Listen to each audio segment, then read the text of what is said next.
Hello, spooky crew. Our tote bag drawing is officially closed, and we just want to say a massive thank you to everyone who entered. We are so grateful for the love and the support, and we have loved reading your reviews. Missed the tote? No worries. We're still sending out high-quality vinyl stickers while supplies last. Just email us proof of your rating and review along with your mailing address to thespookydarlings@gmail.com, and we'll get one headed your way. Quick promise, your address is only for mailing the sticker. No emails, no selling info, no funny business, just spooky gratitude. Thanks again for supporting the show.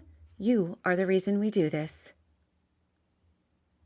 You're listening to The Spooky Darlings, where three sisters talk about all kinds of things that are fun and interesting and creepy and exciting. Today is one of our 3D episodes, which stands for Three Darlings. I'm Emily. I'm Nettie. I'm Haley. And Haley chose the topic for today. Haley, do you want to tell us? Yes, it is women who love men who kill. Yeah. And I got the idea because I have a book called Women Who Love Men Who Kill. And then full of information, full of cases. A few cases. Not full of. And then I got distracted by another woman who fell in love with a man who's a murderer. And I just was like, I want to do this one. And so I chose Doreen Leoy Ramirez.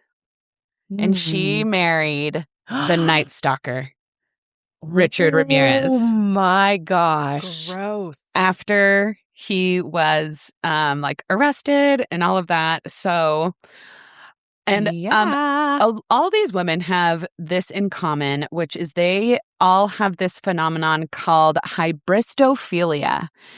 And this is characterized by sexual interest in and attraction to those who commit crimes. Now, men can have this as well, but it is far more common in women. Is it considered a disorder, or is it just hybristophilia is just the term for women because it's women who love men who kill? I saw a couple of things say disorder, but a lot the more credited places I saw said phenomenon. Okay. Because I mean, I don't. Yeah. That's a great question. I don't know. I wonder. Yeah. The term hybristophilia was coined by John Money in 1986 and is derived from the Greek word hubrizin, meaning to commit an outrage against someone, ultimately derived from hubris. Oh, okay. And philo, meaning having a strong affinity / preference for. And in pop culture, this phenomenon is also known as Bonnie and Clyde syndrome. Oh.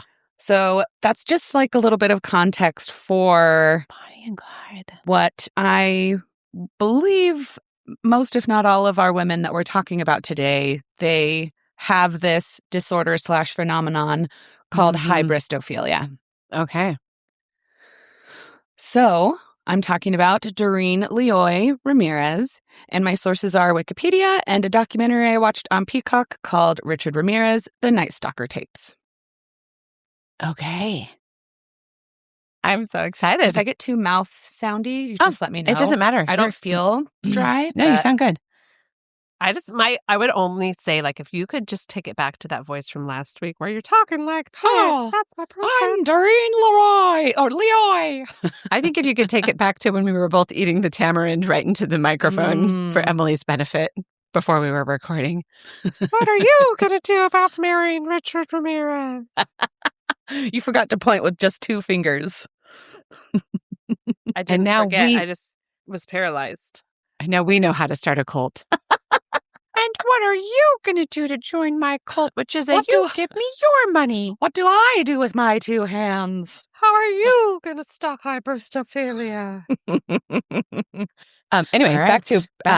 back to Doreen. Doreen. So, In case there's anybody listening who doesn't know who Richard Ramirez is, I'm not going to go into very much detail at all, but we are going to just briefly talk about him. Richard Ramirez was a serial killer known as the Night Stalker. His crimes included rape and murder, destroying families, ruining countless lives, a real life monster. And the documentary series I watched also got accounts from victims and victims' families. And so kids of people who were victims of Richard Ramirez, you can just kind of see them talk about what it did to their families. And so if anybody listening wants to go watch this documentary, again, it's on Peacock, Richard Ramirez, The Night Stalker Tapes. Yes. Very scary individual. And so no rhyme or reason, it felt like. I think one of the reasons why he is so scary to me is that you almost felt like, well, this serial killer has a type. I knew that I was never going to be a victim of Dahmer. Mm-hmm. You know what I mean? Yeah, because you're a woman. Right. But or Gacy. And because you're not delicious. Or Filipino. I am so delicious. I was joking. How would you know? Gross. Richard Ramirez his rhyme or reason was killing gave me power. Mm-hmm. He just liked having that control over other people, and it didn't matter who they were. Yeah. Yeah. Victims as young as 9, as old as 89. Mm-hmm. So his capture was quite the spectacle because literally a neighborhood of angry people who felt terrorized by this man chased him down and beat him before turning him over to the police. And in the footage of this capture, his head is all banged up, literal bandages around his head. One of my favorite stories, though, of a prisoner capture because people were just done. They were just done. Yeah, he's sprinting down a road trying to get away from this angry mob, and they just overtake him. That is just when a town is just we're done. This is the guy. Everyone chase him. It's to the point where we're angry enough that we don't even care about our own lives. Mm-hmm. He's going to stop killing people. So not only does it interview victims and family members, it interviews, as she would be come to be known as Doreen Leoy. I always want to call her Leroy. Doreen Leoy Ramirez. Mm-hmm. And Doreen says that the first time she saw Ramirez was the police bulletin that broke on the news before he was even captured. She was living in Dallas, and she was immediately captivated by him, especially his eyes. Quote, "He has the kind of eyes that just devour you."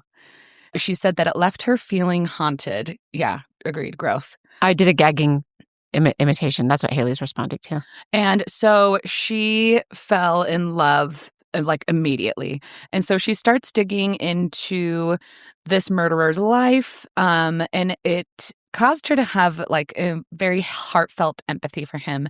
She said she felt conflicted about his crimes, but has sympathy for the families. Mm-hmm. And which victims' families were like, F off, Doreen.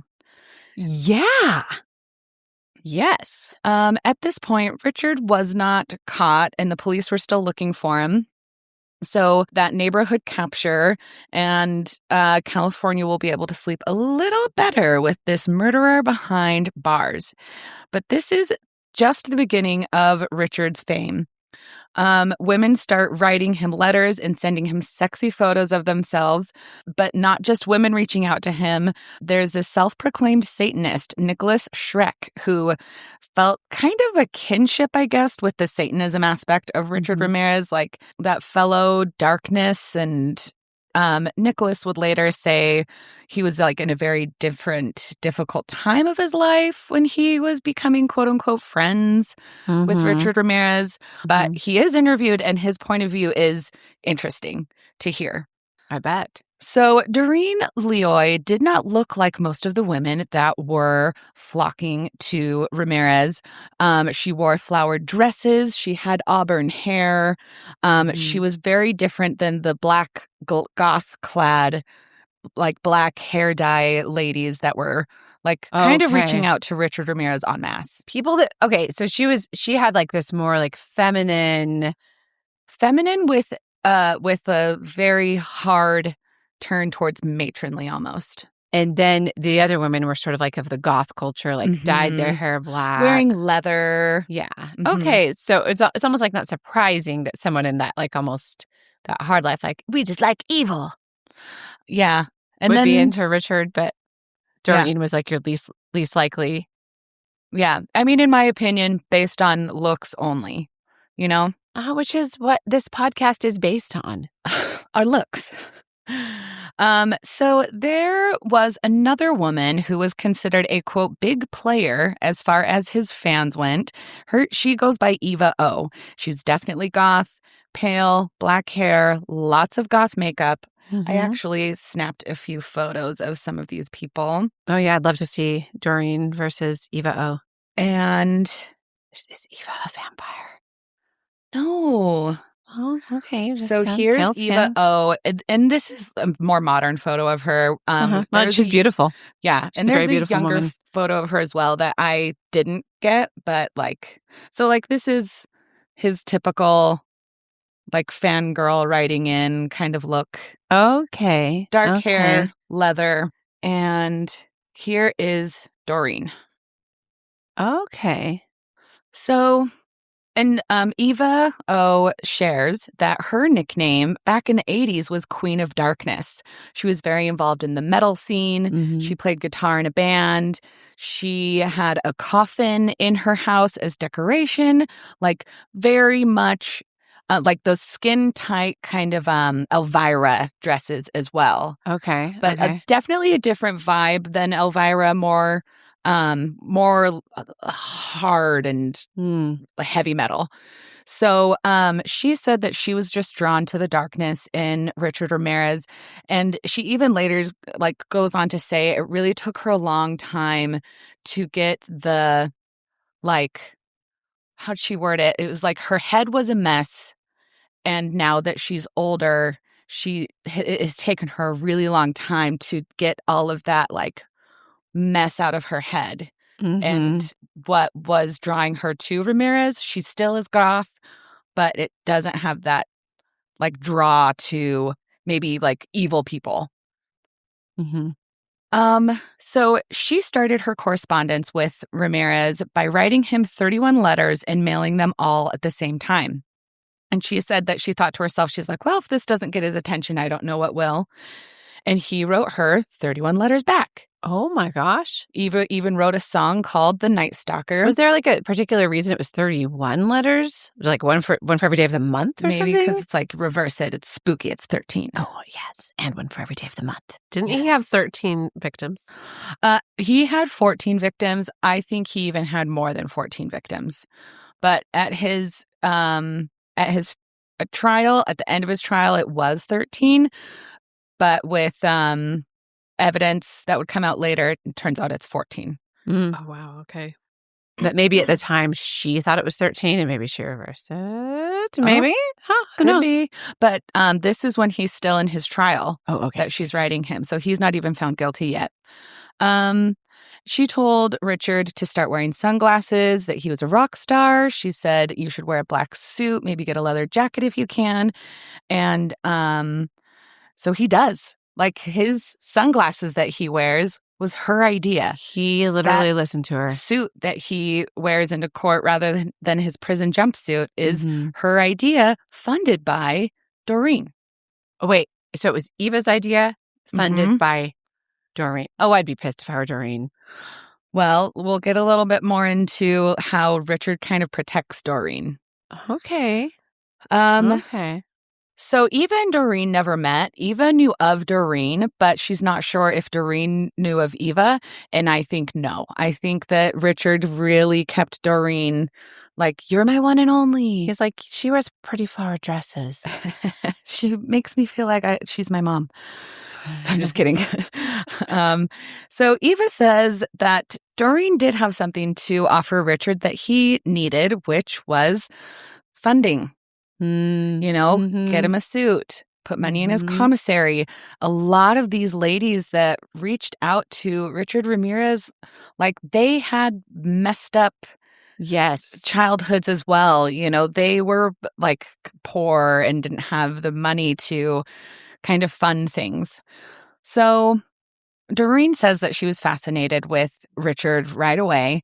And the day after his arrest, Doreen began recording anything on the news that had to do with this murderer. She says that her childhood was great. She just didn't like dating. She never had a boyfriend. She grew up with musicals. And she kind of even is like, maybe I had an idealized idea of love. Mm-hmm. She goes on to become a magazine editor since 1977. So she was up close with many young celebrities in the 70s and 80s. John Travolta, John Stamos. Oh, two those handsome men. Those heartthrobs in that time. There was more. The Karate Kid, you know? Oh, Ralph Macchio. Don't remember the actor's name. No, Ralph Macchio is the actor's name. Yeah.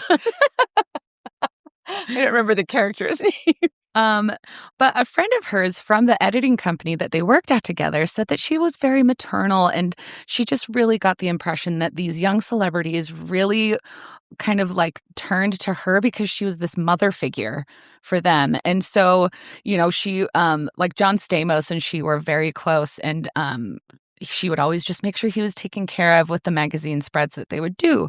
Her friend also said that she thought Doreen looked at Richard as another young man in the spotlight that possibly needed help. Right. So it was almost a maternal thing. Oh, weird. Yeah. Weird. So Doreen was not some shut-in. All the photos I saw of Richard Ramirez and this, and it's not like she's ugly, but she's just kind of matronly. Right. She's not like what you picture when you think of what the average American male who's a gross serial killer would be attracted to. It's not what comes to mind. Yeah, it's just not his fangirl base. Okay. The very first photo I saw of them was one of those prison photos of her and Ramirez side by side. And I just was like, really?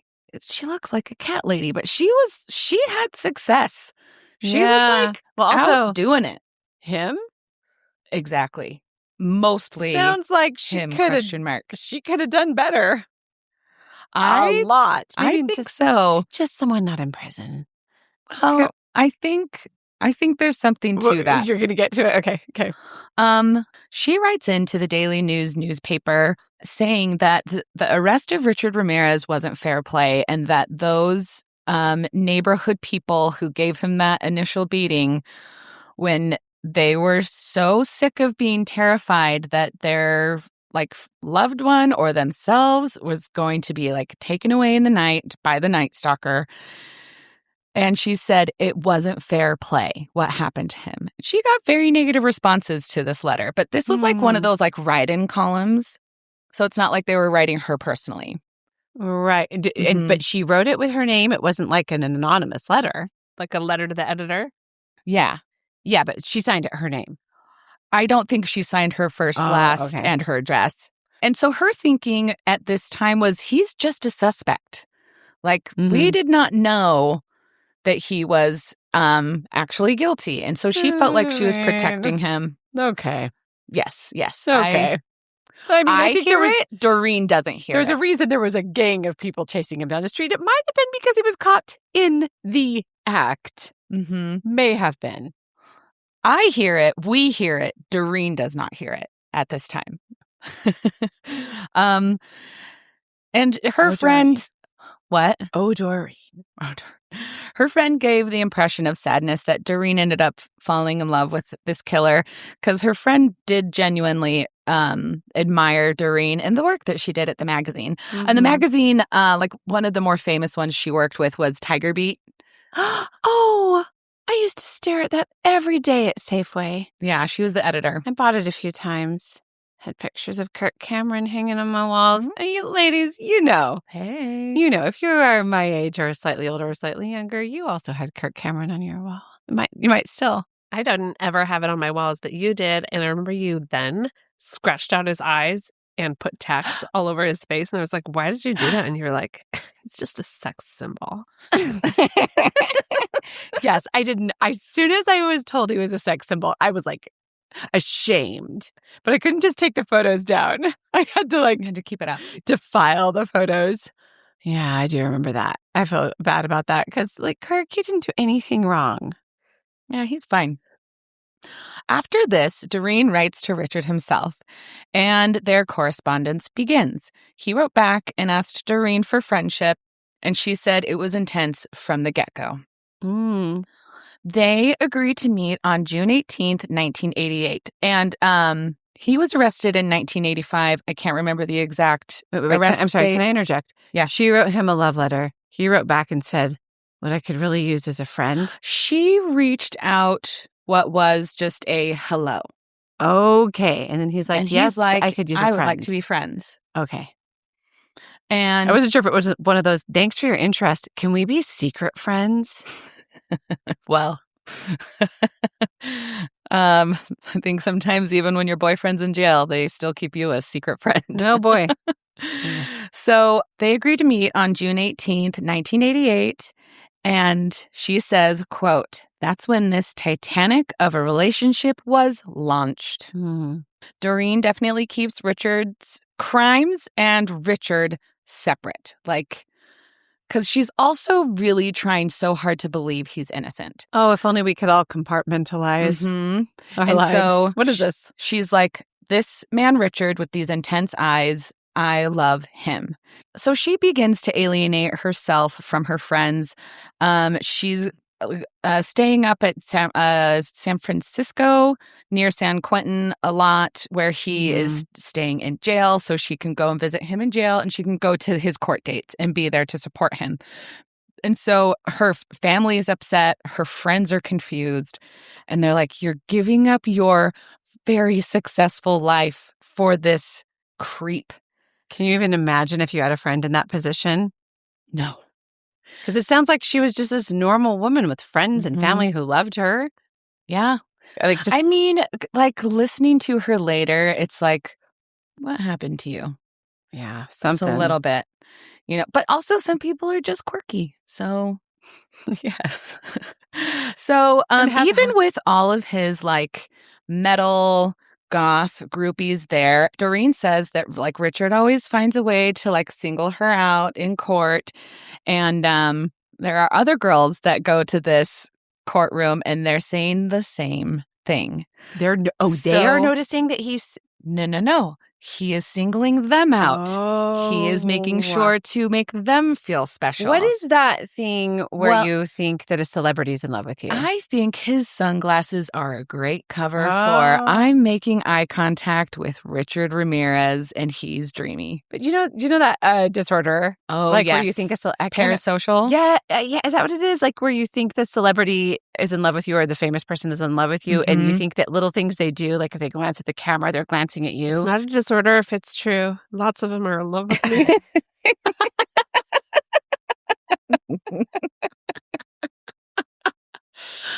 You're right.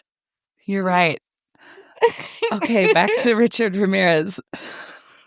In an interview with Philip Carlo, and Philip Carlo is the guy who wrote like kind of one of the very first authority books on Richard Ramirez. I'm not quite recalling what the name of it was right now, but it's like the Night Stalker. Yeah, I think it was something like that. And so his tapes are used in this documentary, and so we are hearing Richard Ramirez talk, and Philip Carlo like is interviewing everyone that he can. There's also this interview where Philip is talking with Richard, and Richard says if Philip wants to tell him anything, and because they don't have an appointment, because they have to have an appointment to do this interview, right, at the jail.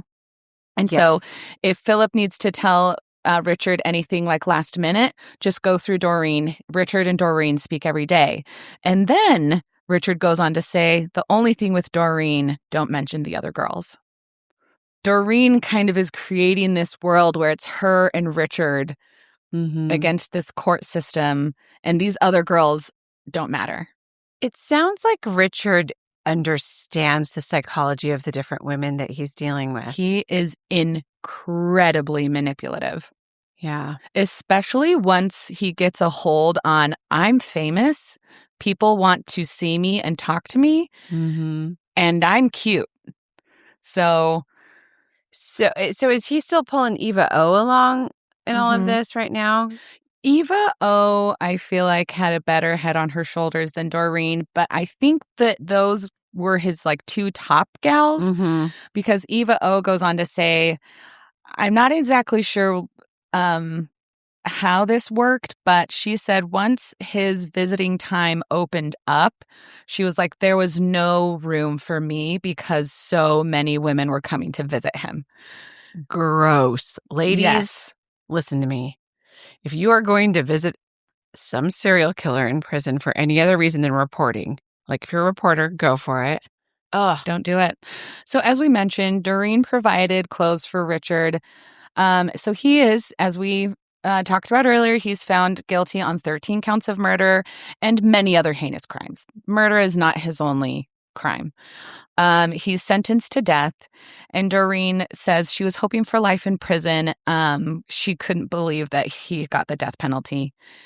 And so, really? Did she read a list of the crimes he did? Come on, Doreen. I think this speaks to undiagnosed mental issues. Yeah. Like, yeah. She is creating this dream world where it is her and Richard against the world. She's special. Yes, and Richard, he chose her. He's only her, yeah.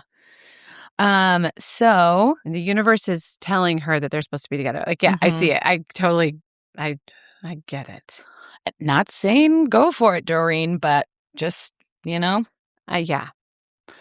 So many of his groupies intensified their infatuation with Ramirez after his sentencing, sending very explicit photos, even masturbating for him in front of the glass at the jail. Guys, girls, no. Ladies, once Richard... we already talked about this, but like understanding his fame, becoming even more manipulative for gain. And Doreen was very jealous of these other women visiting Richard. So with this, she goes all in. She fully moved to San Francisco, gives up everything to visit Richard. She moves close to San Quentin so that she's just right there. She takes a menial job, I think, at a party store where she was the editor of a very popular magazine. Teen Beat. Tiger Beat. Tiger Beat. Oh, it was a good one. Tiger Beat and Teen Beat. Wow. There were two, yeah. And she will go to the jail at 7 a.m, and she will sometimes wait till midnight to talk to him for 45 minutes.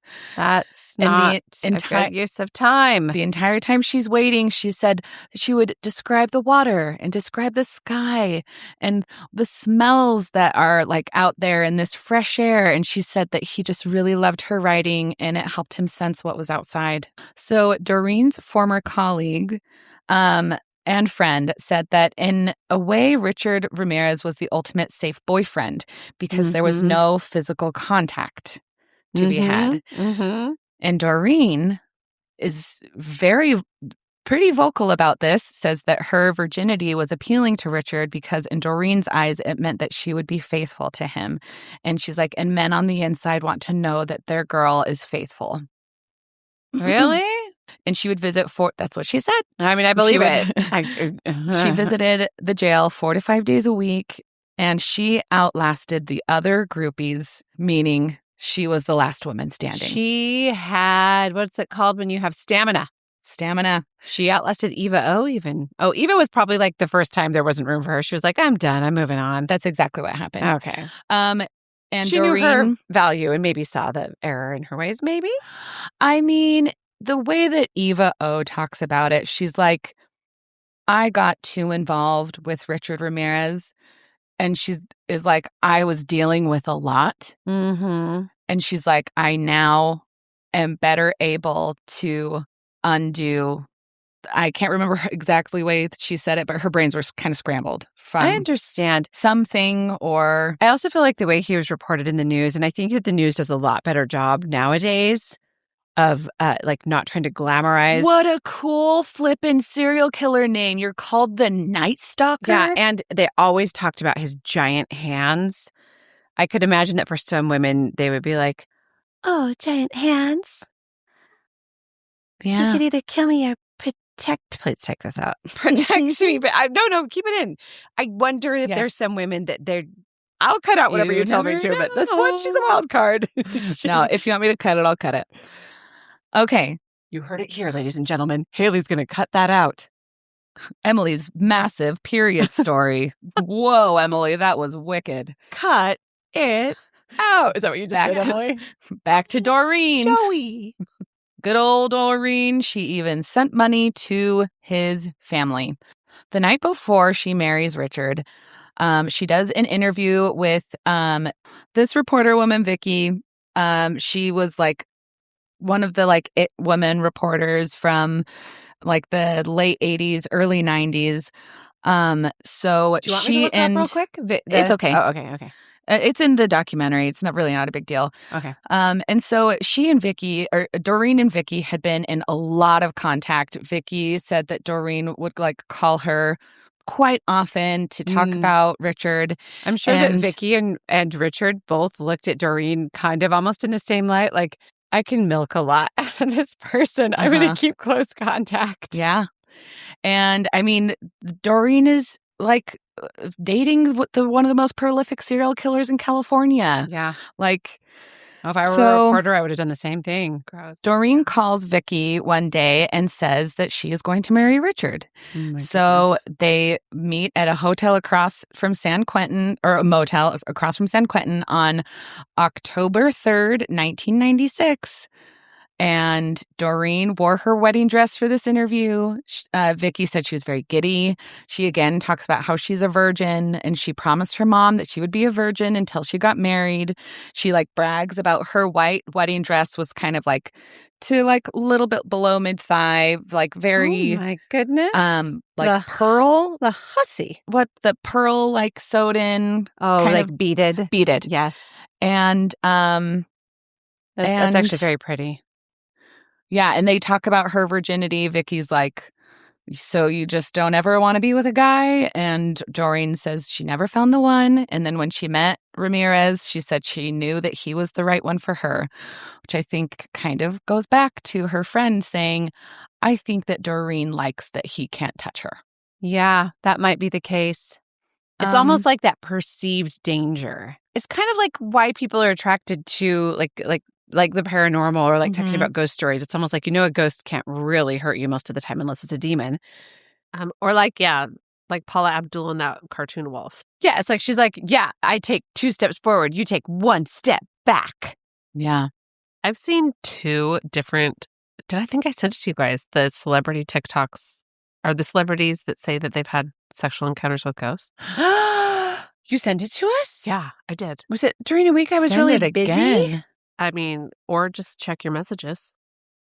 Instagram, TikTok. Probably Instagram, I think. Okay. I need to... Oh, guys, I'm going to have the best afternoon. Mm-hmm. I'm going to be looking up Richard Ramirez. I'm going to be looking up Afro Man, and I'm going to be looking at our TikTok history.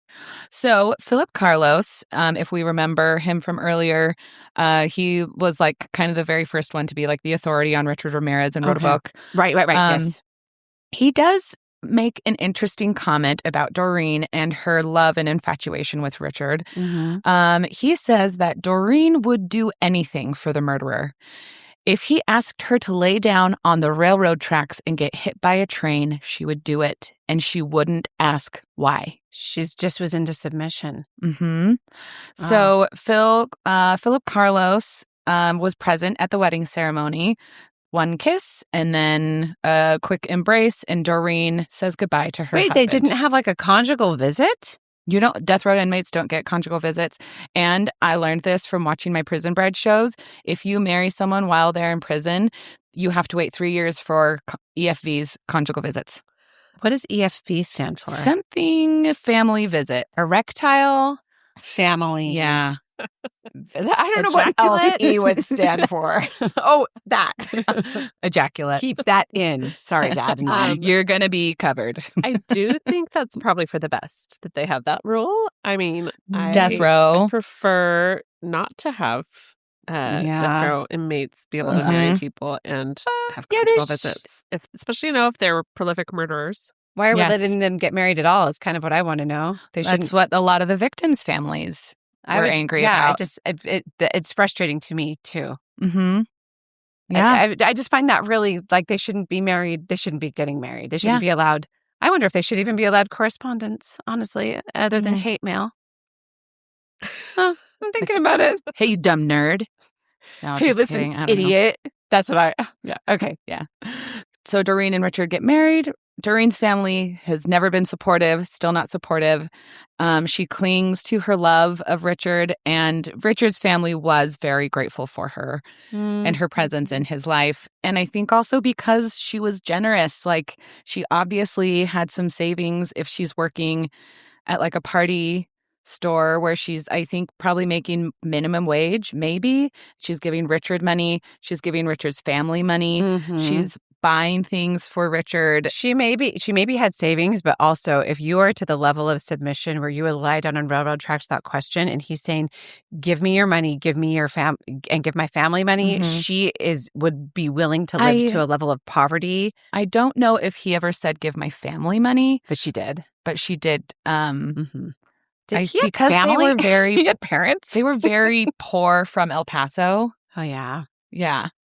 There's a heartbreaking part in this where his niece talks about things, and like he did like molest her when she was growing up. That's and so awful. Then she was like, I don't know why, but I just wrote him every week until he died, and he did eventually apologize because I finally confronted him about it, and he said, "I'm so sorry." So I think he was ashamed of the kid stuff. I don't think he was ashamed of the adult murder stuff. But can I say, when in our last episode, when I was talking about or in our FUF, when I was talking about that cold case that got solved, that, the 13-year-old girl where the guy was like, "Oh, you found my DNA inside her." Well, she propositioned to me, and I was just like, my anger was in him not taking accountability. Like, while Richard Ramirez's crimes were worse and like he did many more, like that's what I'm talking about when I'm saying, like, when you've done so many horrible things and there's one redeeming thing left where you can just admit you were wrong and not be an asshole further and try to say this like tiny person somehow made you a victim, which is what that guy tried to do. Yeah, disgusting. Like, yes, that's awful. That is so awful. Richard Ramirez is the worst, but that is a very slight redeeming quality that gave his niece some healing that she needed. Yes, and that's lovely. That is the one lovely thing. Like, he still deserves all his punishments. He still is an awful person, but that is like one tiny redeeming thing. And I think that is a positive. I actually think that's a win in the entire situation. That's what I mean. Like, that loser that killed that 13-year-old girl just could have said, "Yes, I did it," instead of this tiny little 13-year-old girl who wears a flower crown in pictures. I know, she was so lovely. Propositioned me. Yeah, he's that guy. Both of these guys. His last name was Eunuch. I know. And he deserved to have it cut off. And he should be a eunuch. So Phil Carlos, he did say that in all of his years of correspondence with Richard, that the kid stuff, what he was absolutely ashamed of. I mean, whatever that does. Yeah. Well, I think people can feel regret. I think I think people can recognize, like, yeah, that was wrong. I wish I wouldn't have done that. So when Doreen, when they got married, said that she still believed Richard Ramirez was innocent. And victims totally were outraged when they were allowed to marry. Several victims' families came forward, and they're like, "My grandma doesn't get to come to my wedding. My mom doesn't get to watch me walk down the aisle with my dad."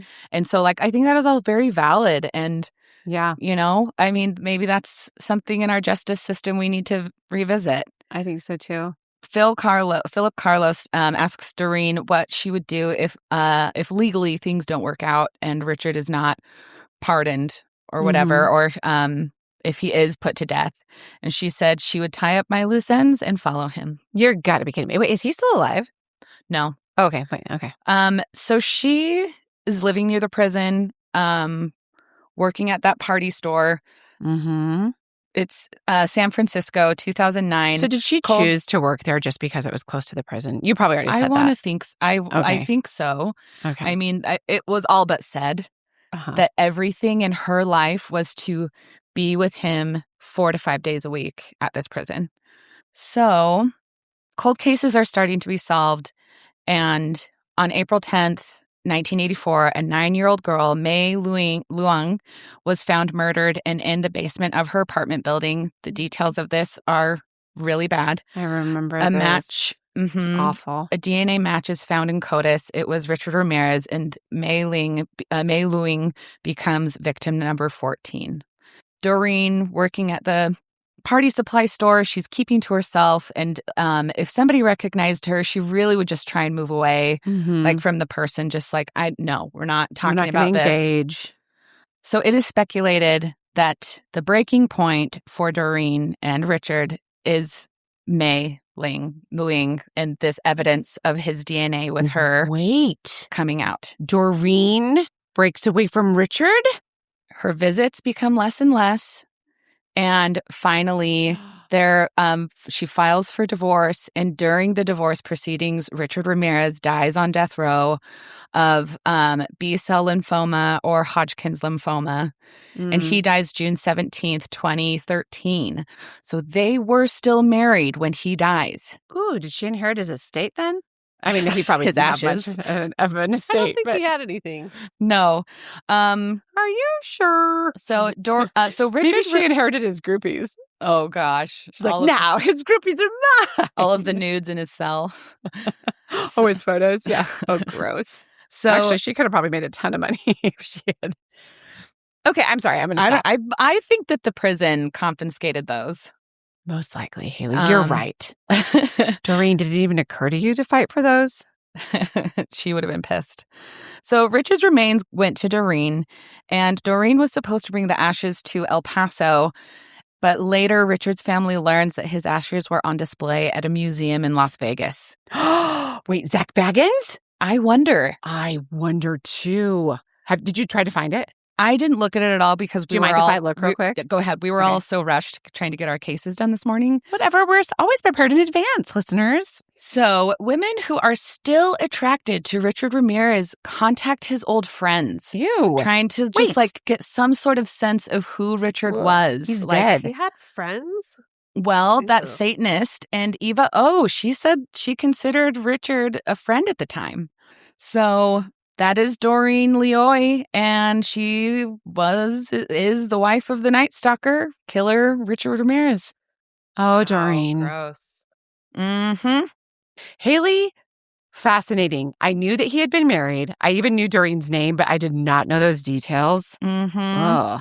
That's so psycho. I also just kind of feel like people with that level of crime, I don't think they should have visitors, especially if it's not like a family member or a reporter, right? Yeah. Like, you shouldn't just be able to get like a groupie pass to go see like Cheekbones McMurder face, you know? Why are we letting that happen? This is my thought process on it, is that there was no precedent for this. But is it still allowed though? I don't think so, because I believe you have to have a set time. The Prison Brides shows that I watch, which not all of them are married to the prisoners, it is incredibly controlled. You're not in it's very much like you have to have this time, you have to have this. Yeah, because if Eva was like, there was no room for me, that meant that there were Richard Ramirez was getting tons of girls masturbating in front of the that is just window things. It's gross, disgusting.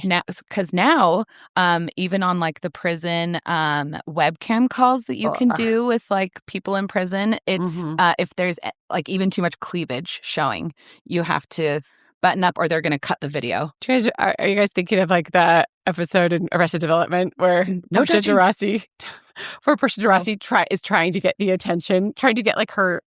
She wears the tank top with the word slut on it, and she's whipping her hair around. The men don't respond at all, and she finds out later that it's because her dad was paying them all. He was like, "Please stop!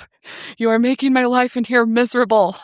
And she's like, "Oh my gosh, Dad!" And she was so sad that the men weren't paying attention to her. Simple and it's plain. Why should I explain? Okay, let me tell you about the story of Casey Cole White and Vicky White. Yeah. And it's confusing because their last names make it sound like they are married, and they're not. They just both had the same White last name. Mm-hmm. So, in 2026, 36-year-old inmate, Casey Cole White, had transferred to the Lauderdale County Correction Center in Florence, Alabama. He had been serving 75 years for attempted murder at another facility for crimes that included attempted murder and robbery. He had beaten his brother in the face and head with the handle of a sledgehammer. He was also facing capital murder charges for a murder that he confessed to while he was in the other facility. And it was the stabbing death of a 59-year-old woman named Connie Ridgway. And I wish I'd had more time to look into this because she was stabbed to death in her home. But she, at the time that she was killed, was supposed to be a witness in a case involving elderly financial exploitation. Oh, so it might have been a hit. There was a whole Reddit thread about how a judge, a sheriff, and a deputy one county over, which actually happened to be the county that Casey White was from. Mm-hmm. They were all involved in an elderly financial. So I couldn't find like a connection between the two, but people on Reddit were saying that they are most likely connected. Oh my gosh. I need you to tell me more about that later. Right. And on a podcast. So when Casey White confessed, he claimed to have been paid to kill her. He didn't claim that it was related to this other thing, but this is just kind of supposition. Okay. So he did later recant this confession and then also claimed insanity. But so this is what he was kind of that is all suspect, of and what he was facing. Yes, it is all very suspect. So, okay. But I realize that's not the emphasis. But whoa, that's suspect. Yeah, it is. That's a lot. Put a pin in it. We'll circle back another episode. I'm going to write that down. Put a pin in it. Casey was like he stood out. He was kind of okay. So like some of his pictures make him look handsome, and other pictures you're like, you know, like. So he was one of those ambiguous good looks kind of people. But he was 6'9". He was huge. Okay. And he weighed 300 pounds. So he was just a big guy. In one of his mugshots, he looks like what I like to call a dollar store John Hamm or a Dollar General John Hamm. Like he has that like similar face. His ears stick out a little too much. But my husband Jordan told me that he thinks it's Dollar General John Hamm, not Dollar Store John Hamm. And we can go back and forth on that all day. But I think we say Timu John Hamm for the younger generation. Yeah, for the youngers. Young gens. He also had a bunch of tattoos, including some white supremacist symbols that were apparently linked to a prison gang that was a white supremacist prison gang called the Southern Brotherhood. Their gang tattoo is a shield with a swastika inside it. And he had this. He also had a Confederate flag on his back. So no. He's not loving any of it. I just have to say swastikas and Confederate flags both lose their teams. I agree. Yeah. And, you know, like this just speaks to his character. And he, you know, obviously was quite misguided in his worldview. It, you know, like, that's like the gentlest way to say it. But like, you know, he's, that was gentle. Speak to his character. He's not a good guy for the murder and the racism. So anyway, he was said to be pretty charming and very manipulative and very dangerous. He was known to use drugs a lot, and he was quite paranoid and violent when he was on drugs, and his drug of choice was crystal meth. It was not uncommon for prisoners to smuggle meth in, or for like prisoners to somehow get even prison workers to smuggle it in for them. I mean, it's something they were always trying to watch for and keep from happening, but it could happen. I did see a thing on this in Orange is the New Black. Yeah. And? Lots of tits in that show. Oh, yeah. Okay. Right. Not sure how it goes on the dude side. Yeah, I don't know. I mean, we should find out. Lots of balls in this show. Just kidding. So that's called Oz, and that's terrible. In addition to the assault on his brother and confessing to killing Connie Ridgway, he had also allegedly shot at his former girlfriend, killing his dog in the process, and then tried to run away, tried to take the car off of a couple and told them to stop at gunpoint. They didn't stop. As they drove away, he shot at the car, clipped the wife in the passenger seat in the shoulder. She did not die, but she was thank heavens. shot. And then he, at gunpoint, took the car from somebody else and tried to get away. I gotta say, I think if someone came up to me with a gun and was like, give me your car, I would probably hit the pedal too, because there's just too many cases of people being like, that get killed because they comply. Yeah. Yeah. I mean, I think I've heard both. I've heard serpentine. I've heard run in zigzags. I've heard run in zigzags for sure. Lightning Wait, what does serpentine mean? Like drive like this? Yeah. Yeah. Lightning McQueen said serpentine, drive in zigzags when he thought when he thought the sheriff was shooting at him. Anyway, this is why I should probably learn advice from non-Disney shows. So let's circle back to that later. Yeah, you know what? Get your advice from we do a lot. We did learn a lot from Disney, but circle back to whatever Karen and Georgia said. In that instance, what would be the safest thing? I don't know if they talked about that, but they said to stay sexy and not get murdered, I think.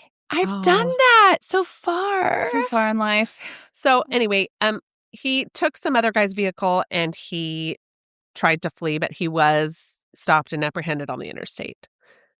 These are some of the crimes that he was serving time for. Now this brings us to Vicky Sue Davis White. She was around 54 years old when the 36-year-old Casey White arrived at the facility. She was a blonde woman, about 5'5", and she was the assistant director of corrections at Lauderdale County Corrections Center in Florence, Alabama. So this was a temporary holding facility. So it had a broad range of the type of prisoners that were being held there, from traffic violations to murder. Like it was. Okay. It was. So a whole gamut Yes. of criminals and their level of. Yes. And Vicky ran the show there. She did most of the day-to-day operations. She was known to be a strict rule follower and the primary rule enforcer. She'd been working there for 17 years. She'd been a model employee. She won Employee of the Year 4 times. She was set to win it a 5th time, her final year of service. She had been married before to her high school sweetheart, Tommy White, in 2002, but she divorced him after drugs and alcohol became too much of a problem. They did remain friendly. She later was engaged again, and her fiance was tragically killed in a car accident. She didn't have any children. Her friends, family, and coworkers all described her as a nurturer. She took care of people. She's like a very trustworthy, straight-laced. Yes. And she's never going to fail you. Was like nurturing and motherly towards the inmates. They all said that like if somebody was being a little rough with them or like making them sit in they had like a chair where they'd strap inmates in to make them calm down. And she'd be like, hey, you don't need to do that. Like she was always like advocating and nurturing even the inmates. And there was just a lot of trust in Vicky. So she was the one who would watch the surveillance cameras and listen to recorded prison calls and try to catch any officers bringing in contraband, just try to make sure that everything was, all the rules were adhered to. She was the only one? She was the primary or she was the go-to one. Yeah. So okay. Yes. Since 2020, when Casey White arrived at the facility, other prisoners started to notice that Vicky was giving him a little bit of extra attention. Her coworkers didn't notice it, though.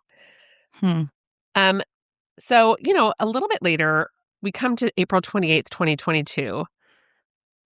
Vicky decided abruptly to retire. Like, she put in her notice and said it was effective for the next day. She put all of her items from her house up for sale. Like, people were coming to buy her tanning bed, her golf cart. She was acting a little bit odd, a little bit stressed out. She was having frequent headaches. So April 29th was her last day. They were short-staffed, but the people that were there got a cake to celebrate her last day. Her coworkers were used to her kind of like, being able to celebrate with them, but she was a little quiet and distracted. And they were like, okay, but they probably chalked it up to her just like, oh, it's her last day. She's probably just kind of like bummed at this transition. Yeah, exactly. I would have thought that. I don't think anybody was suspicious at all at this time. But that day, she told everybody that she had to take Casey White to the courthouse for a mental health evaluation. Normally, they don't leave one-on-one, like one officer with one prisoner, but since they were short-staffed, they had another person who even came in on her day off to transport some other prisoners in a larger vehicle to somewhere else that they had to go. So they just kind of thought like, okay, she's just handling it because they're short-staffed.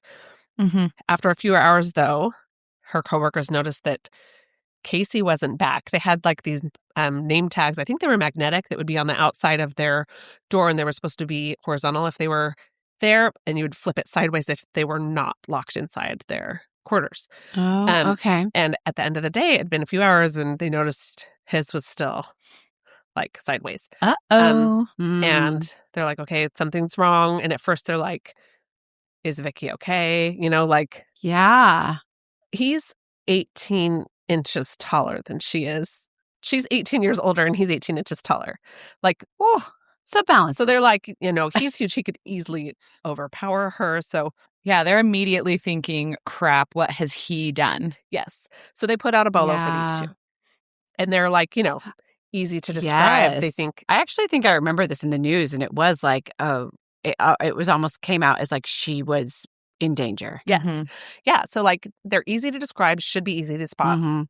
So they actually then watch the security footage at the prison and they see, you know, like Vicky had told one of the other officers to take Casey out and handcuff him at this bench that they stop at. So he was like facing the wall, put his handcuffs on. He was kneeling on a bench, and you know, she told him to get him ready to go. So he's left there, and then Vicky comes out and she's like, "Okay, come on," and she opens the door and walks out and kind of holds the door a little bit behind her and then lets it go. And she's walking in front of Casey and he's walking behind her to her patrol car.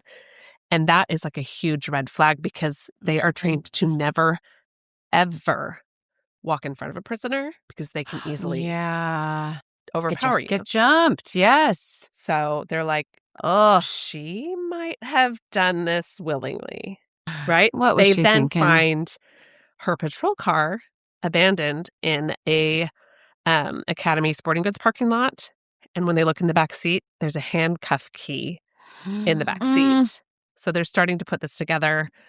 At Vicky's house, her purse with her ID and credit cards are there. They're left behind. They find from bank statements that she had withdrawn a lot of money.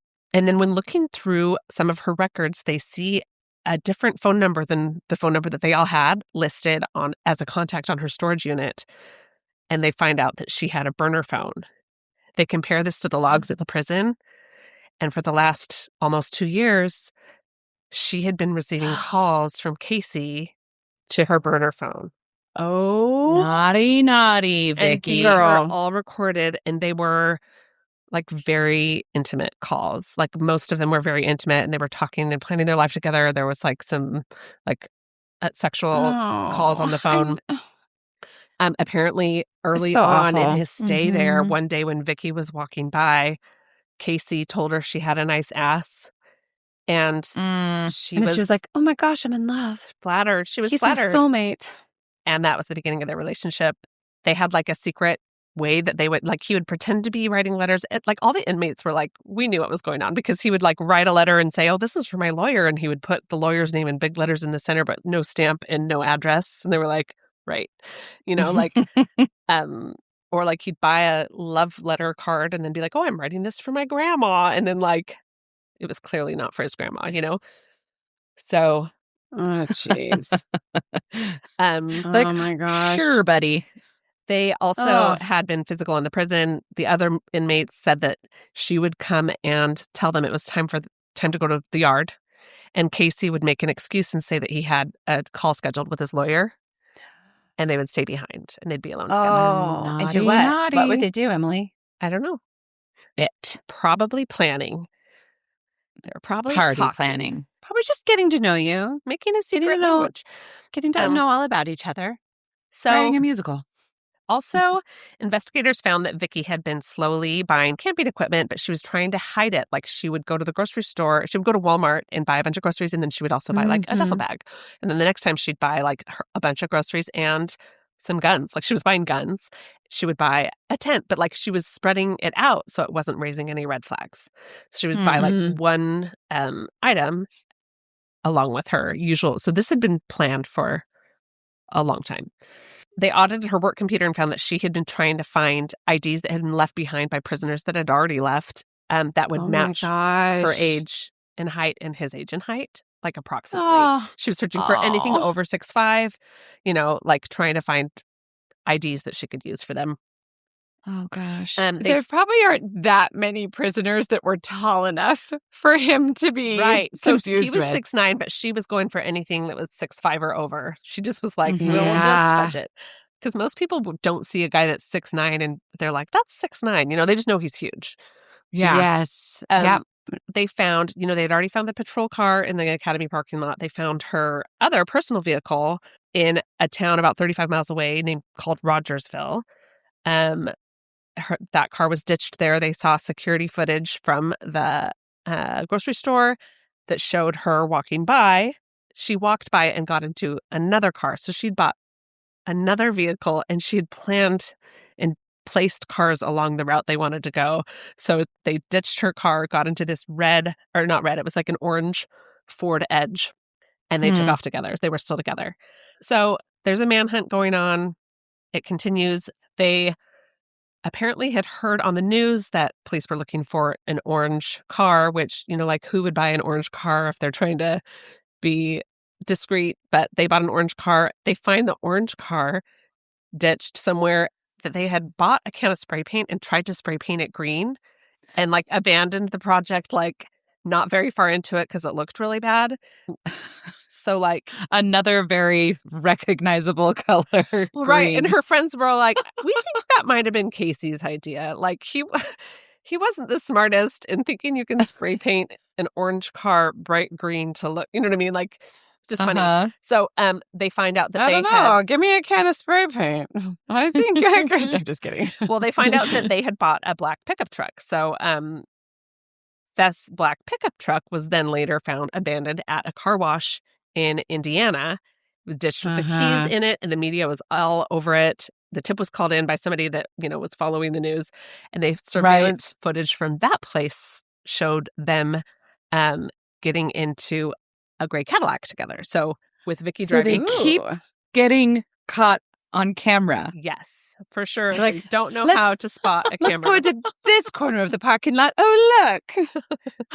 Oh, my goodness. Oh, well, Vicky could almost use that in her defense, saying, no, I was taken against my will. Notice how we always parked where there was a camera? Because I was trying to be found, but I had to go along with him. That's a great strategy if you're ever, like, not sure you're going to get caught. Like, look at the cameras and be like, help, Not my idea. Like that. Yeah. For some reason, I feel like there's a camera right there in my room. There's not. You can try it. So they, they're trying to find this gray Cadillac. They zero in on a town in Indiana called Evansville. They found the gray Cadillac, or a gray Cadillac, at a Motel 6. A pizza delivery guy recognized the two of them and pointed the police to the room they were in. So after 11 days on the run, the police know where they are. They are like zeroing in, trying to surround them when Vicky, I don't know if Vicky and Casey realized that they were being zeroed in on, or if they just like were getting up to go, but they leave in their vehicle and they're followed and a chase ensues. And at some point, Vicky, I don't know if it was accidental or on purpose, because she wasn't speaking to the operator, but she called 911. So this call is recorded, and you can hear the whole chase. So the recorded call captures the moment when a police vehicle intentionally maneuvered and crashed into their car. They flipped into a ditch, and you hear a loud sound that is possibly airbags. She screams and yells, Casey. And then she says something like, we should have stayed at the effing hotel. Oh, no. So first she screams, and then she says, we should have stayed at the effing hotel. And then no, the honeymoon's over. And then she yells, Casey. She screams, and you can hear a gunshot. Because he was done. Oh, boy. That was his plan. I mean, I'm assuming he shot her. Then the police surround the car. Casey is saying, please check on my wife. Is my wife hurting? Vicky is still breathing, but she has a head wound. And they don't realize at first that it's a gunshot wound. But the police... They just think it was from the car accident? Yes, they did think that it was from a car accident.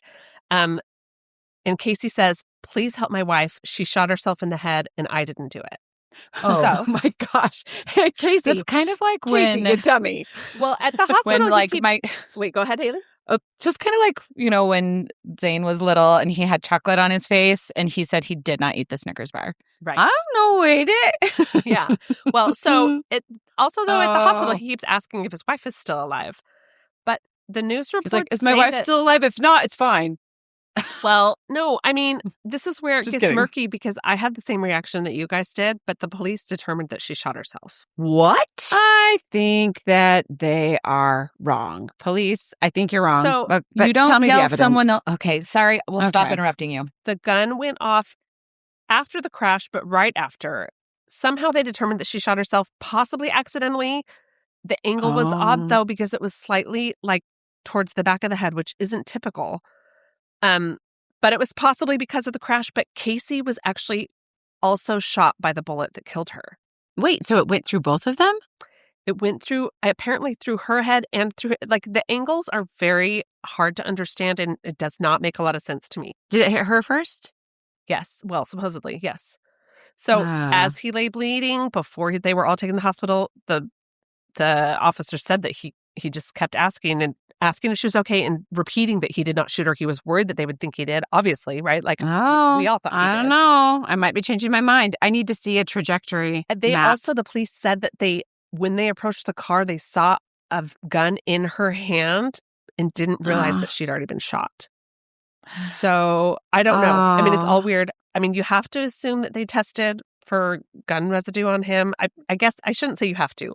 I would. Yeah, well, I mean, assume. it does feel like they would do their due diligence. It really does feel like this would be something that would be just I mean, I know that sometimes we hear cases where we're like, the cops didn't do their job, but it just feels like a case with an escaped prisoner with a corrections officer, that they would really, really be careful on this one. Right. So the Evansville police said that it was a little weird that he kept saying he didn't do it. And they're like, well, we didn't really think you did. And It's weird either that he's trying to cover it, saying, not me, don't look at me. Or like, I know it's going to look like it was me, but it wasn't actually me. Yeah. I mean, I agree. And I could go either way. My first instinct was there's no way that, okay, unless she just was like, I can't deal with the shame of this and I know what it's like in a prison and I can't be the one locked up. Like, it's possible that she was trying to take a way out. But how does she shoot the back of her head? I mean, it's not typical. I don't know how that would happen. I don't know either. I mean, do you think that maybe there was a suicide pact that he didn't carry out? Or do you think that, like... Maybe it just all came to culmination and she realized how stupid she was. So I will say, when I was watching this documentary about it, and this was on Netflix, it was called Love on the Run, Jailbreak, Love on the Run. Oliver was watching the last little bit with me, and he was so upset when he saw that the police had done that maneuver and rammed into the car. And he was like, that's just so reckless. Mm-hmm. He's not wrong. Police should not be able to do that because there are too many things that could go wrong, too many unpredictable factors, So he is so smart. That little Ollie is so smart. Smarty smart. Yeah, I agree. It's not a known outcome. It's not a carriage of justice. I understand that they're like, we got to stop them. We got to stop them at all costs. Like, let's ram into him. But it like, Oliver's not wrong. Yeah. It's just like, and it destroys a bunch of evidence. Yeah. Mm-hmm. Like, when you have that. So, what a frustrating case. They searched the Cadillac. The police found a bunch of wigs. They found a whole bunch of guns. 4 guns and an 4 handguns and an AR-15 rifle. He's like, I may be 6'9", but I think if I put this wig on, people might not recognize me. Yeah. So they found an AR-15 rifle and about $29,000 in cash, probably from Vicky's home sale. She had sold her home for a lot less than it was worth, by the way. I don't think I mentioned that earlier. Vicky. So Casey went back to prison. He was initially charged with her murder, but that charge was dropped, and he pled guilty to prison escape. That room that they stayed in at that Motel 6, everybody knows that it was room 150. And for the first couple of years, it was just booked out solid. Everybody wanted to stay in the room that Casey and Vicky White had stayed in. But not that they died in. It wouldn't be haunted. I didn't stay there. Just not the kind of tourism I'm into. Spooky people. I know. I'd rather not ever have to be in a Motel 6, if I'm honest. Yes, I'm definitely not into any haunted tourism that has to do with the Motel 6. Just kidding. If you work at a lovely Motel 6 or are the owner of one that you really take pride If in. you're that unicorn that works at a Motel 6 that's lovely, tell us all about it. thespookydarlings@gmail.com. Anyway, that's my story of Casey White and Vicky White. It's totally insane. Oh I remember it, but I did not know all of that stuff. Wow. Yeah, I didn't know the end. I remember when the case was happening and I was watching it. Like, I remember the news reports of like, escape, be on the lookout. Oh, they found them. I actually didn't even remember if she died. That was that was news to me in your reporting because I didn't remember that. Yeah. Well, now you know. Me too. Emily, what a crazy case. I'm so curious about the Connie lady that Casey was in jail for murdering. Yeah. I'm so curious about that angle. And I'm curious about the ballistics report of who got shot where in this car. Oh my gosh, I need to see a diagram. Yeah. I really would love to see like that. Like, how do you, okay, so let's say in the spur of the moment, she made that instant decision where she was like, oh shit, we're caught. My life is over. I knew he should have stayed at the effing hotel. And she decides to shoot herself and she's holding a gun. Why would she ever bring it to the back? I mean, I realize that like you can aim at the back of your head, but why would that be her instinct if she was like, I'm going to suddenly kill myself? It's hard with holding a gun, and women don't shoot themselves. I mean, some do. It's a very small percentage. Well, just like if you were going to shoot yourself, wouldn't you just like to your temple or to your lower? I mean, I'm sorry. I know we're getting graphic, but it just seems very unnatural that in that spur of the moment, in those few seconds that happened, that she would go to the back of her head. I don't think that it was intentional if she was the one that pulled the trigger. I think that it was an accident. And the car was flipped upside down. Yeah. And it was how to the back of her head, even if it was flipped upside down, how was her arm back there? I just wonder if she had the safety off, her hand was on the trigger because they were being chased. I don't know. I guess I could see it if she, I don't know. I don't know what position she was in, what position she was facing. It's hard to. I think, but I have this memory of them being pursued. They were kind of putting the story together and realized she was complicit. And they were like, this woman is in danger. She has been duped. Yeah. That was sort of the story that was being played in the news. Yeah. I mean, weird. I'm not saying that's wrong at all. And I don't think that. Well, I guess we just don't know. You know? I think she was really lonely and I think she was manipulated for sure. And I don't know how that last moment played out. She died in the hospital, but they are somehow maintaining that she was the person that pulled the trigger. So I just would say, lonely ladies, if any of you are lonely and you're listening to this and you think, I'm so lonely, this prisoner is my answer, just embrace your loneliness. There is so much flippin' stuff you can do. Yeah. When you're not tied down. Speaking of things to do. Romantically. Why don't you tell us yours? I will. I'm going to tell you mine. I'll transition with, I don't know that it's always about upbringing that turns people into, I mean, we talk about nature versus nurture. Sometimes it is just nature. And I'm talking about the women, mostly one woman, who are in love with Brian Kohberger. Just for those, I'm just going to give a brief recap. Brian Kohberger was the convicted murderer of the Idaho Four. So in October of 2022, my daughter was a freshman at the University of Idaho. And I would talk to her almost every day. She'd call me at some point and let me know how things were going. She was kind of lonely. And I remember a Sunday morning, I think it was October 13th. I didn't write the date down, but I believe it was October 13th, 2022. She called me and she said, Mom, have you heard about what's happening on U of I campus right now? We're in lockdown. And I was like, oh my gosh. My immediate thought was shooter. Yes. And I was terrified as a mother. We're in lockdown. And she's like, I'm in the music building. I'm just practicing. I'm locked in my practice room. I can be around the music building, but I can't leave. But yeah, there's apparently somebody attacked somebody on campus. That's all we know. So I started watching the news. I didn't get anything. She called me a couple hours later and she was like, Mom, there was a murder. And it was the house just right below my sorority. And I, was of course in shock. And we found out it was that 4 students had been murdered at a house just below. It was, but the view from her sorority window was of this house that is now famous. Everyone's seen it. It's been torn down, but it's the house where the Idaho Four were murdered. And the field that went from her sorority kind of down a hill, there was this flat field. It's called the band field because it is where the U of I marching band used to practice. Because my daughter was part of the marching band. She was a music student there her freshman year.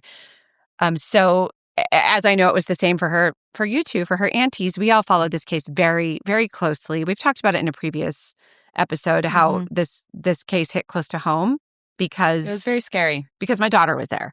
And it was, I could not, when those students were found, I was on the phone with Mimi. I felt like hours a day because I wanted to make sure she was okay. I was always telling her to call campus security to walk her home. It was very scary until this day in, I believe it was like January 1st of 2023, when it was announced. And this was the thing where I was on, what I talked earlier, I don't remember if it was this episode or the episode before, where I talked about getting onto TikTok. It was for the Brian Kohberger case. I found that was the quickest way to get the news, was actually just to be on TikTok. It was so fast. I could find things on TikTok before it was in the mainstream media. And I needed that as a mom to know what was happening. I think all the moms who had students there, our hearts were collectively breaking, but we also had to know what was happening because we had kids there. Anyone who had kids there. I remember just like a lot of the times back then when we would talk, you'd be like, okay, did you hear about this thing? Did you hear about that thing? Everything was the murder because my daughter was there. I remember it was the same for me. It was just all consuming for months. It was crazy. And so I was down at my mother-in-law's in Utah when we got the news report that they had arrested Brian Kohberger for the murder of Ethan Chapin, Kaylee Gonsalves, Xana Kernodle, and Madison Mogan. And Brian Kohberger was arrested and charged with their murders. He confessed and pled guilty to the murders in July of 2025, so a few years later, and he's now serving a life sentence. So the topic Haley chose was women who love men who kill, and my thought was immediately, I wanted to kind of explore these women who were obsessed with Brian Kohberger. The woman I'm about to tell you about, I think it is very obvious from her ramblings and from her emails that we are dealing with someone who has some mental health issues. And so I want to treat that with a little bit of delicacy. And I don't mean in any way that I'm to be making fun of her or to be like approaching her feelings in a way where I'm like making her out to be like an object of humiliation. I do think that she's misguided, but I think there's clearly a mental illness there that was there well before Brian Kohberger stepped into the picture. So he confessed, but despite him confessing to the murder and pleading guilty, he has gotten a ton of fan mail. He's gotten more female attention being a convicted murderer than he ever got in his life before he was a murderer. But there is one particular woman who has kind of given him the most attention, and her name is Brittany J. Hislop. Now, this is really interesting. When Haley showed up today to record, I was still reading her Facebook posts. And let me tell you, they are a slog. Like, you'd think this would be fascinating to go through because you'd be like, oh my gosh, the Facebook posts about the woman who's into Brian Kohberger, they have so much of nothing in them. But let me tell you a little bit about her. Brittany is from Kentucky. She is the mother of a teenage son. She refers to Brian Kohberger as her divine masculine. She believes they are soulmates. She sends him love letters and pictures. That phrase right there sounds a lot like the Twin Flames cult lingo. Well, maybe she has been I didn't see anything about the Twin Flames cult, but she's definitely, as you'll see from the posts that I will read snippets of, because it's impossible to read the entire thing. We'd need hours. She is into astrology. She's into like these charts. Her mother was like a tarot reader, apparently, although some people said her mom just had a tarot deck. She wasn't like a tarot reader.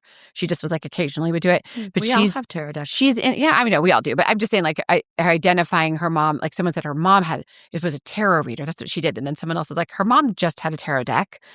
It's like but she clearly is looking for signs and symbols. She sent Brian Kohberger, multiple love letters and pictures where she was very careful to do herself up and get dolled up for him. Right after Brian Kohberger's arrest, She started to make her attraction clear by writing lengthy Facebook posts about her feelings for Kohberger, multiple posts a day. I'm going to read you a little bit about... Gosh, multiple posts a day kind of sounds like Eva O sending those 31 letters all at once. I mean, it's multiple posts a day that are just nonsensical rambling, much of it. It almost, like when I was reading it, it almost seemed like automatic writing where she just gets on and just types word flow. There's no structure to this. I'd be like, can I just come to the end of a sentence? Not for paragraphs, you won't. Well, paragraphs? No, pages and pages. Wow. This is a quote from Brittany Hislop. I knew that the last I had heard weeks ago is that Brian is being kept isolated from other inmates, and so I know that we do both likely sleep alone, as I mentioned in a past post. Hislop wrote in her most recent post, which was dated shortly after midnight Friday, and I believe this was posted in January of 2023. Although I mentioned something about getting certain confirmations from him about his feelings and about him being my divine masculine, I don't mean that I reach out to him to receive anything back at all from him, since I do that from a place of caring about him, sharing my feelings, and knowing what a serious situation he's in. So it says that Hislop's first post was dated January 4th. I actually found one dated January 2nd where she talks about Kohberger. That was 5 days after Kohberger was arrested for the murders of 4 University Idaho students. She used the phrase divine masculine counterpart in several posts and said she knows they're meant to be together because of their astrological signs. Her posts are long, stream of consciousness type ramblings where she defends her love for Kohberger that includes graphic details about how she's gone years without sex and searches for Google images of him at night. And this is a quote from her. There are some men that if they experienced higher intimacy levels and sexual fulfillment would never go and want to find someone else to be with in those ways. And with that said, when I'm fixated on a particular person, such as my love interest, who I feel is more than that to me, I don't want other men. She wrote that on February 1st. Okay. I know that even if Brian has been without sex for a significantly long time as I have, it may not be as long as me, since the length of time for me is very long, as I've mentioned in past posts. But how could people not see it as sad if he's my divine masculine? Like I've thought he is. And that is like her posts just keep going. Like, as I've said in a previous post, if I felt this way and if he felt this way, and I would never want to do anything that made him feel uncomfortable, or nor would I ever want him to feel like I was ever talking bad about him, which is why I want to go back on what I said in a previous post. It's just like rambling, where you're just like, give me the meat. January 30th, she wrote, to anyone that says I'm not righteous for having the feelings that I do for Brian, I will say that you likely aren't anyone to judge me in that regard. And also, you may not understand my emotions and hardships and misfortunes. Also, to anyone that judges me negatively regarding Brian and my feelings for him, I'll say that you may not understand certain true love connections, such as twin flames cult. Yep. Such as twin flames, soulmates, and the counterparts. Or on January 27th, Hislop talks about sending photos to Kohberger and how she wants her makeup to look perfect. And this is her quote. I wish that I could send him photos of me where I've made my makeup and hair and overall self look the best I can look versus me sending photos that I'm not looking my best, she wrote. And here's a picture of her. Okay. She's cute. She's an attractive young lady. Just send her screenshot. Okay, yeah, I saw her picture. Okay. So, I'm going to read you the very first post that I found on her Facebook from January 2nd. When I mentioned hours about how last night I was remembering how I seen what looked like my dad in the planet Jupiter months back, although he looked like he was older compared to when he passed away in 2008, although he didn't look extremely elderly in the planet of Jupiter I seen in the thumbnail, I wasn't meaning that I seen his face appear in terms of his skin being normal human skin, but I'm talking about the colors and patterns on the planet. Okay, I'm going to kind of skip down. She talks a lot about planets and Jupiter and seeing her dad. Some people that read this post, me already, may be familiar with the case and its follows, but others may not know anything or much about it. And if so, now will know some when they read this post. The suspect's name is Brian Kohberger. And he is someone that has certain credentials and has been called very intelligent. He has studied criminology, and I've seen PhD associated with him as well, which I view as something of importance and a credential. After I seen the first news video on the 30th, of last month showing he had been arrested, which was an official news video. I'd then seen a video of a random YouTuber I'd never watched talking about him, and she mentioned that on some paperwork she's seen, his birthday was in November, and she said she wondered what day it was and if it was on the 13th of November. With me knowing then that his birthday was in November and knowing that's also my birthday month and knowing about his studies and credentials, I wondered when his birthday was as well. And I'd also seen his photo, and I was just trusting that the YouTuber was being honest about his birthday that showed us on some paperwork, but that had the day November been blurred out. So basically, she goes on to say that because of the dates, there was like numerology happening that told her that she was supposed to be his soulmate, that they were twin flames.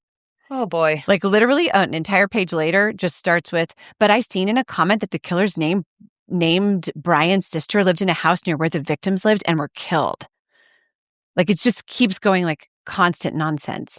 One guy that spoke with in an official news video said that it was out of character and or that Brian would go for 7-mile runs together, and basically it's shocking that he's the suspect. While I know for sure that guy said in an interview that they go for 7-mile runs together, he acted as though that was out of character for Brian to murder people. It was out of character for Brian to murder people. Oh my gosh. So YouTubers say his birthday is November 21st, and it could be a mistake, but I feel this is like pages later, by the way. But I feel like that's likely accurate to what they've been made me to know. I know that he and I could have had different birth chart placements, so on and on and on about birth. Oh my gosh. This is like making my brain just go, but she ends the last sentence, which is a very long sentence. So the last part of a sentence, because so that says, Brian supposedly did school. One of the things I'm unsure of or not is true that Brian was a heavy heroin user in high school. If that's true, then I think he for sure turned his life around. So she's seen anything in his life as a positive. Uh-huh. And then she goes on to say, eventually I found out about she and I, a murder victim, having the same birth month in the same year in the same zodiac season. And that was significant information for me. Like a woman that they think may have been another victim of Brian Kohberger. Oh, goodness. She had the same birth month. And so that's why she thinks that she's his twin flame. And now Brian Kohberger being in the news has made someone else having something significantly in common with me in terms of his birthday. Oh, boy. Anyway, it goes on and on. They're almost impossible to read because they don't make sense. They are rambling. But what I found curious. Amazing job going through all that. Oh my gosh. It was like a lot of skimming going, is there anything? In January 4th, she basically says, yes, I'm in love with him.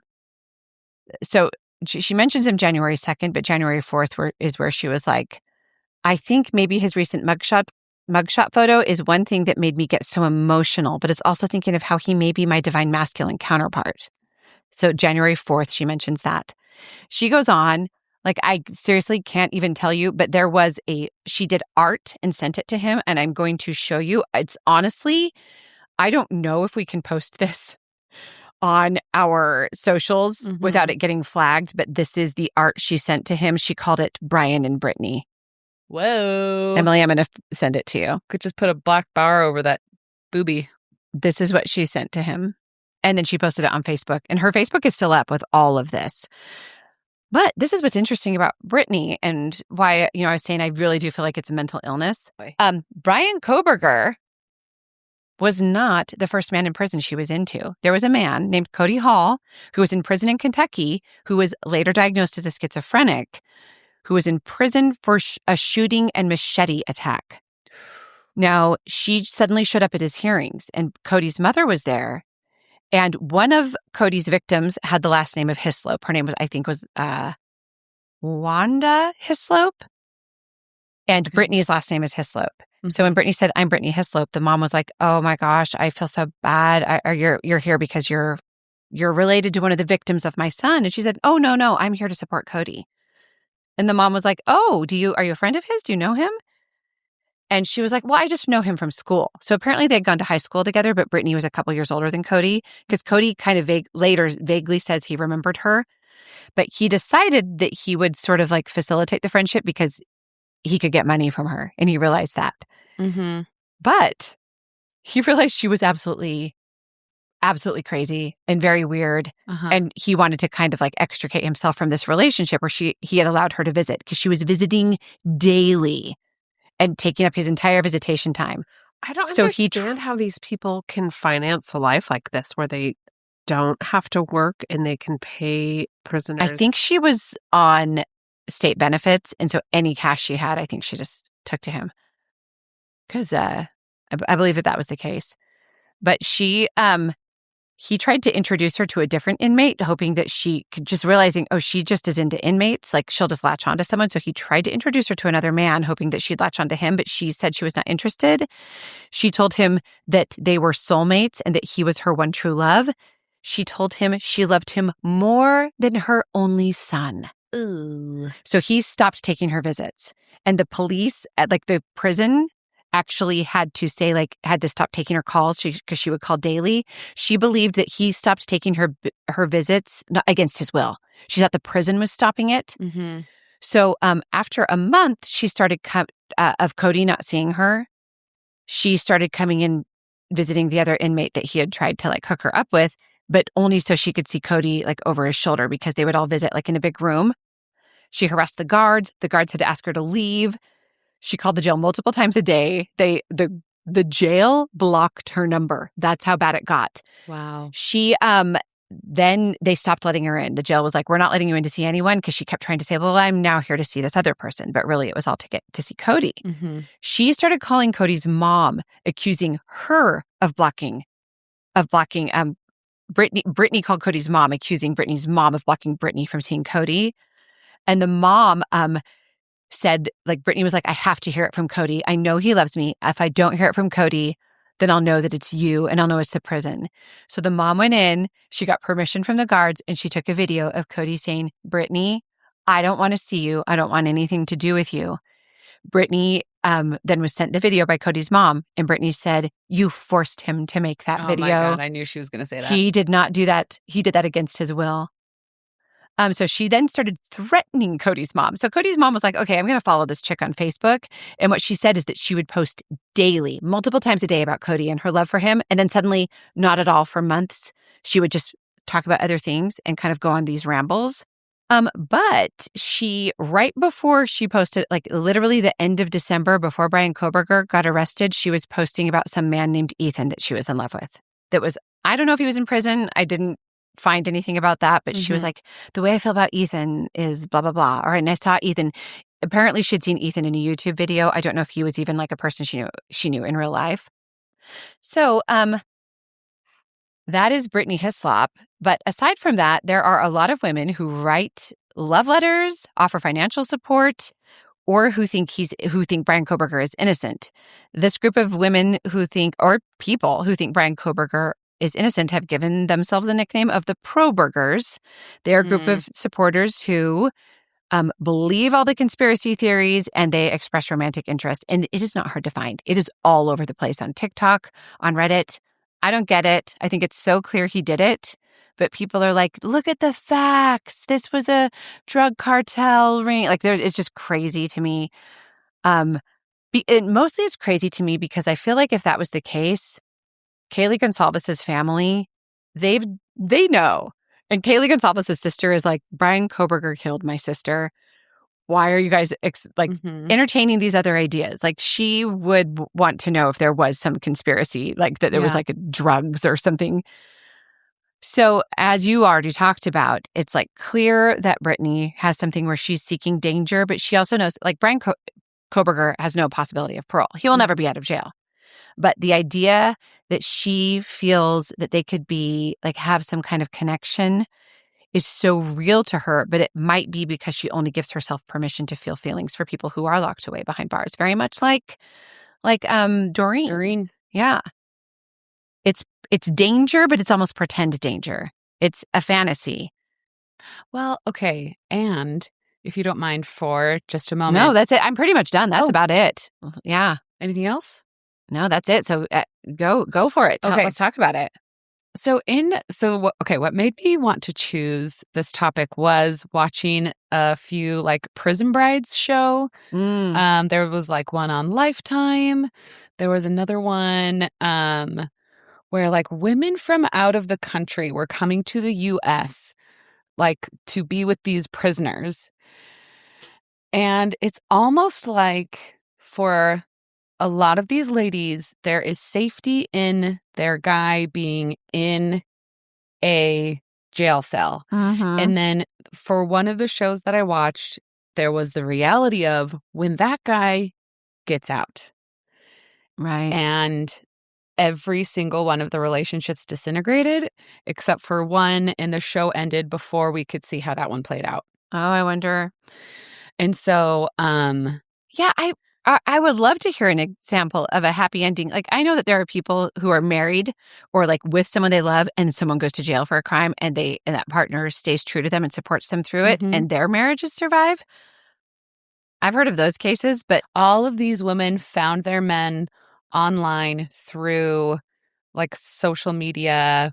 Talk to a prisoner. is it just that? Why? First of all, why is there a social media talk to a prisoner? Why is that an option? Because prisoners are allowed to have Facebook They shouldn't profiles. And so just a lot of these ladies are like, I just was kind of lonely and I just wanted to talk to somebody. And then it turned romantic. I think it's partially that safety of someone can love me, someone can choose me, but they're stuck here. And so it's very controlled. Well, it's that safe thing of saying, like, if they're never out of prison, I never will have to face the reality that they actually don't like me. I can pretend I'm someone special. So there was, oh my gosh, Nettie, that is exactly the situation of one of these ladies in one of these shows. And then a law passed and her fiance, I think they got married while he was in prison, was getting out of jail in 6 months. Oh my gosh. And she had to deal with this of like he killed somebody in like when he was 15 in a horrible like gas station robbery. Oh no. Shot a gun. The gun hit a person. Yeah. Like one of those kinds of things. From what it sounded like. It was almost accidental. And he was 15. Yeah, so little. And so then she had to prepare for this guy, for her husband to come home. And, it didn't last. But like she got to feel chosen by this guy who was objectively handsome. And it's almost like it is a disorder instead of a phenomenon. But yeah. I think it's almost the same psychology, like women who repeatedly go after married men. Ugh. I think it's almost the same thing. It's like if the married man rejects you, it's because he couldn't leave his family. It was for his kids. It wasn't because they rejected you as a person or even chose their wife over them. It's not because you're a sad sack pursuing a married man. Yeah. I mean, it's kind of a similar psychology. It's kind of like that, if you pursue a married man and they reject you, it's not because of you. Yeah. It's terrible. Also gross. Don't pursue married men. And if you're married, don't go hanging out with other. Protect your marriage, whatever. What do you think, like Emily? I was just going to say there was this person. Oh, go, Emily. What do you think? Did you? I mean, no. It's like it's kind of horrifying, and I'm trying my best to like see it from a place of empathy. I guess that loneliness will make people do crazy things, and it will. But I definitely do think that falling for a violent criminal, like meeting them after they're convicted and falling for them, I do think it's crazy. I don't know if that's judgmental. You're just setting the bar so low. Like, well, you know what I mean? It's like we all have our standards. Like my daughter was like, when this boy who I thought was really nice asked her on a date, and she was like, "Mom, he wears pajama pants to school. I feel like I deserve someone who puts on pants." And I was like, "Girl," because my initial instinct was, "But what about his feelings?" You know what I mean? But then I was like, "You know what? Good for you." I was raised to worry about boys' feelings, but she shouldn't sacrifice her standards for feelings. And it's not like she was rude about it, but it's like, come on, let's set the bar a little higher than convicted murderer. Yeah, ladies. Yeah. I remember like being instructed of, well, just say yes at least once. Yeah, it takes so much courage for them to ask. Like you really can't just say no. It's so hard for them. And you know what? this is true. I do think that there is like a idea. It does take courage to ask, but that doesn't mean anything. That doesn't mean that a girl owes a yes. Yes. It Or doesn't mean a the boy owes a girl or yes. boy is entitled to anything. Yes. Yeah. It does take courage to ask, and just asking and being rejected. Like if you've had the courage to ask someone on a date and been rejected, give yourself a pat on the back. Mm-hmm. That is that's hard to do. But good job. You do not owe someone a yes. And no one owes For you sure. a yes. And I mean, if you're raised in the way that we were to like kind of worry more about the guy's feelings, which we definitely were, I do think that it takes courage to say no thank you also. It takes courage, and good for you if you do and say no to something that you're not comfortable with. But here's the thing. You learn from rejection. Every time you go for something and you're rejected, that is a lesson, and it's a good one. Well, and my husband always says, and this is probably why he pursued me after I declined to give him my phone number when he asked me for it first. My husband always was like, I mean, a no was just kind of like, I got to strategize how to get that yes. Yes. And not in a creepy way. But guys, he was very respectful how he did it, because I said no to giving him my phone number, and then he booked a hair appointment with me. Yeah, smart. And I was like, yes, I will take your money. I think that you said no. Not yet. But you were kind of a little bit like, he knew that there was interest there. Because I said, I'm not ready to give you my number. Which was good. Instead of, I don't want to give you my number, I'm not interested. Which is a clear no. You were sort of, yeah. Oh, yeah. That's an important distinction. Because I know that the pursuit. He saw that door was open. Cracked. He was cracked widely. I don't know. Emily, you said something earlier about like you're trying to have like empathy and understand where these women are coming from. I feel like that's where a lot of these women start, is these women try to have empathy for the murderer, which I also feel like is an important thing to do. Like, why wouldn't we try to see any action from everyone's point of view? I think it's important. That's a very important thing, but you have to differentiate to like feeling empathy and sympathy and understanding someone's feelings and falling in love. And did these people just not have any experience with emotions? Have they not, like, everyone should be devastated at some point in their life to, like, where they understand that, like, heartbreak. Like, I don't know. It's also that nature versus nurture thing. And these are so somebody often can have, though, right? Like, exactly. Somebody can have a horrible upbringing and they can become a great contributing member of society and not murder and torture and hurt people. Well, and vice versa. Because, like, in all accounts, it seems like Brian Kohberger's parents were very attentive, nice parents. Exactly. Who cared about his education, and they seemed loving and non-abusive. And this is where, like, becoming somebody like that is a choice. Yeah, it is. I agree. You choose to murder and cause chaos and... Yeah, don't do it. Yeah. Don't do it. But yeah, I do. I feel like Brittany Hislop, it is so clear if you look at her Facebook posts that there is a mental illness going on. And I in no way want to like make fun of her in any way. I just feel like something... Let's keep an eye on her. Yeah, something needs to happen. Hey, family out there of Brittany, keep an eye on her. Mm-hmm. You might have to insist that she checks in somewhere. Well, and a lot of the comments were like, "Are you like, girl, go see a doctor, girl, go." But it's kind of like we can all make these, but I don't know. I'm not an expert. It's sad. Yeah. What a great topic, Haley. Thank you. I felt like this was just really interesting. And yeah, I mean, as a person who, like, before I met my now husband, like, I had some rough relationships. Mm-hmm. And, like, not that I, like, had this, not that I was, like, ever interested in writing a prisoner or writing a murderer, but I was attracted to dudes who, like, were guaranteed to hurt me, at least emotionally. And, you know, it was just kind of an interesting, like, I can kind of relate here. I can kind of relate there. Yeah. I'm so glad I didn't follow this thread.